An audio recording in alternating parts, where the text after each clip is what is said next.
Assalamualaikum warahmatullahi wabarakatuh. Saya Sandy Nur Cahya dari semester 3C akan mereview materi hukum pidana lanjutan pada pertemuan kelima oleh dosen pengampu Ibu Profesor Dr. Hajahini Nuraini SAMH dan asisten dosen Bapak Dr. Emrendi Aridayandi SAMH. Bab 3. Perbarengan atau gabungan tindak pidana atau summon loop atau konkursus. Pengertian perbarengan atau gabungan tindak pidana atau konkursus atau summon loop.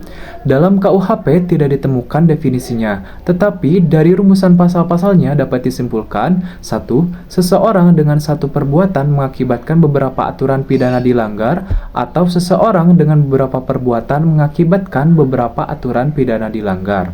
2. Di antara perbuatan-perbuatan tersebut, hakim belum pernah menjatuhkan putusan atau vonis yang telah mempunyai kekuatan hukum yang pasti dan tetap.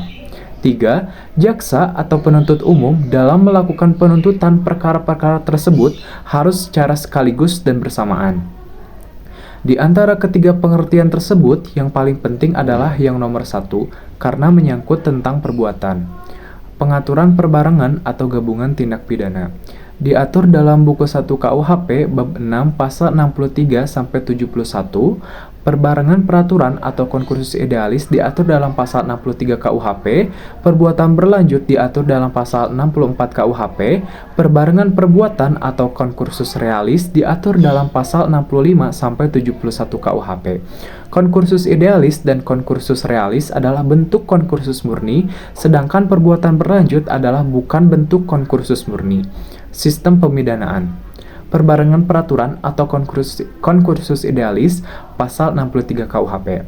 Menurut pasal 63 ayat 1 KUHP, digunakan sistem absorpsi, yaitu hanya dikenakan atau dijatuhkan pidana pokok terberat. Sistem pemidanaan seperti ini dinamakan absorpsi murni atau hisapan murni, yaitu pidana yang terberat menghisap pidana yang ringan. Dalam konkursus idealis, perbuatan yang dimaksud adalah perbuatan jasmani atau material. Dalam konkursus idealis, perbuatan yang dimaksud adalah perbuatan jasmani atau material handling, yaitu perbuatan yang tidak dapat dipisah-pisahkan. Dalam pasal 63 KUHP, aturan yang dilanggar harus berbeda atau lebih dari satu aturan pidana.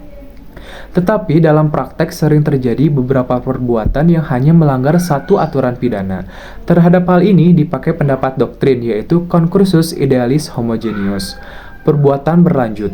Menurut pasal 64 ayat 1 berlaku sistem absorpsi, yaitu hanya dikenakan satu aturan pidana, dan jika berbeda-beda dikenakan ketentuan yang memuat ancaman hukum pidana pokok yang terberat. Pasal 54 ayat 2 merupakan aturan khusus dalam pemalsuan dan perusakan mata uang. Pasal 64 ayat 3 merupakan ketentuan khusus dalam hal kejahatan-kejahatan ringan yang merupakan perbuatan berlanjut. Menurut Amfite, syarat perbuatan berlanjut adalah: 1. Ada niat yang merupakan perbuatan yang terlarang. 2. Di antara perbuatan-perbuatan tersebut dilakukan tidak terlalu lama. 3. Tindak pidana yang dilakukan harus sejenis.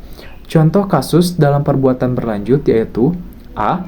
Seorang pembantu yang mencuri uang majikannya yang tersimpan di lemari berupa lembaran 10.000 yang berjumlah 1 juta atau segepok.